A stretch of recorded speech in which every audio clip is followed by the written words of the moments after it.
They're trying to trick you into thinking we can shut down this whole machine if we just cut the right wire. He knew everybody that was very powerful. Forcing us to sift through the most horrific crimes imaginable, searching for that one missing link that leads to the top of the food chain. It's the red one? It's the blue one. I mean, they're saying they just met the guy socially. She says she just met him socially. He just met him socially. To be honest, like, if you're not in those files, it would be an insult, because it just means that you were a bit of a loser. But we already have all the proof we need. Sometimes the best hiding place is right in front of our face. In the 1860s, when Thomas Nast first drew that cartoon of an elephant and a donkey representing the Republicans and Democrats, he was telling us this was a circus, a sideshow. We don't need to look into the Epstein files to see how the blue wires and the red wires all connect to the white and blue ones. Tad Stormer outlined in a paragraph our history of Epstein Islands. We don't have just one or two, we have hundreds, if not thousands of them.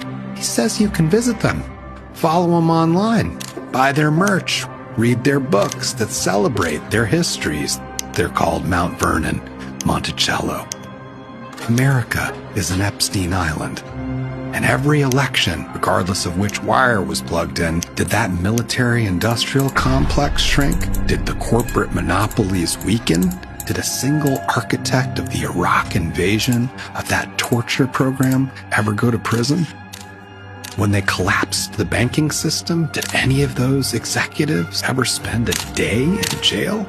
Was a single billionaire's crimes ever exposed? We've been programmed to have a hypnotic response to colors. Why would this machine ever allow its chosen representatives to hold anyone to account? This circus is not a sideshow. It's a cage, and there's only one wire that needs to be cut, and that's the one that's connected to the back of our heads.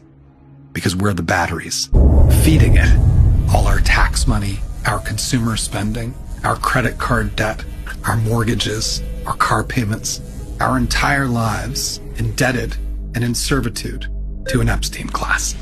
And this machine, this iron trap, is a ticking time bomb. To shut it down, we have to stop looking inside the cage and unplug it from the back of our heads.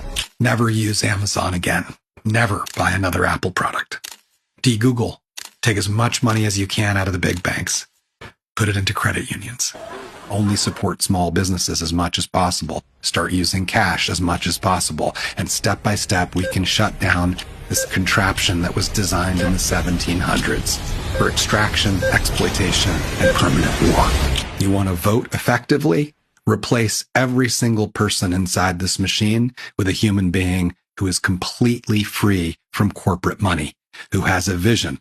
What's the vision? Nothing that's mainstreamed into the back of our heads by a corporate cable. The vision was the one laid out by Albert Einstein, George Orwell, Carl Sagan, Dr. King, all three branches of the religion of Abraham: Aristotle, Plato, Buddha, St. Nicholas, Mr. Rogers, and Ms. Rachel. It's not complicated.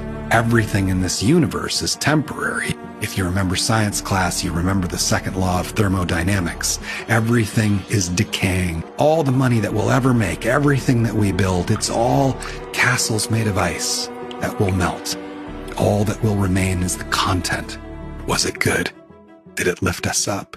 Did it make life better for our human family and all our children? That's all that matters.